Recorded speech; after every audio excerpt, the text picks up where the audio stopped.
Alors, juste pour commenter la correction que je viens de vous envoyer, donc la correction sur théorème et réciproque de Pythagore, juste 2-3 points forts. Premier exercice, les questions étaient: les rectangles sont-ils rectangles? Donc à partir du moment où on se pose la question s'il y a ou pas un angle droit, c'est la réciproque qu'on va devoir aller utiliser. Réciproque, donc dans un premier temps, je ne précise pas que mon triangle est rectangle ou pas, puisque je ne le sais pas. Je ne parle pas d'hypoténuse, je parle uniquement de plus grand côté. Puisque si il n'y a pas d'angle droit, il n'y aura pas d'hypoténuse. Et je calcule séparément.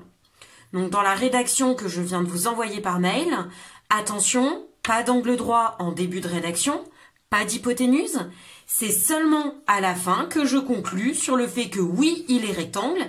Et dans ces cas-là, on peut aller préciser que TR est l'hypoténuse. Mais c'est une seule fois, qu'on a vérifié qu'on avait l'égalité, que l'on peut dire qu'il y a rectangle, enfin qu'il y a un angle droit et qu'il y a un hypoténuse.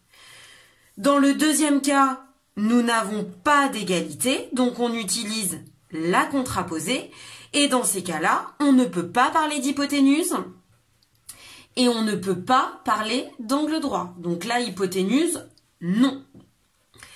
Exercice numéro 2. On a la connaissance de l'angle droit. Donc ça, on le sait.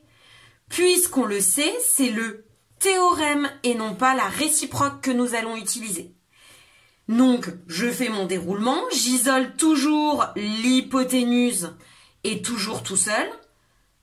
Et les côtés adjacents, on les additionne. C'est d'ailleurs pour ça qu'on doit à un moment donné passer par l'étape de la soustraction.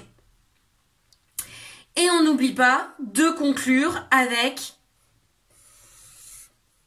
une phrase concrète. Et pas seulement de se contenter de trouver une mesure. Puisqu'ici on était dans une situation concrète d'une échelle, on pense à la phrase réponse.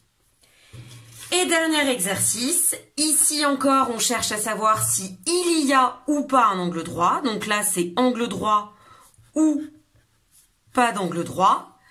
Donc dans ces cas-là, c'est effectivement la réciproque qu'on va utiliser. Donc on parle d'un triangle, on parle de plus grand côté, on calcule séparément, on a une égalité qui est vérifiée.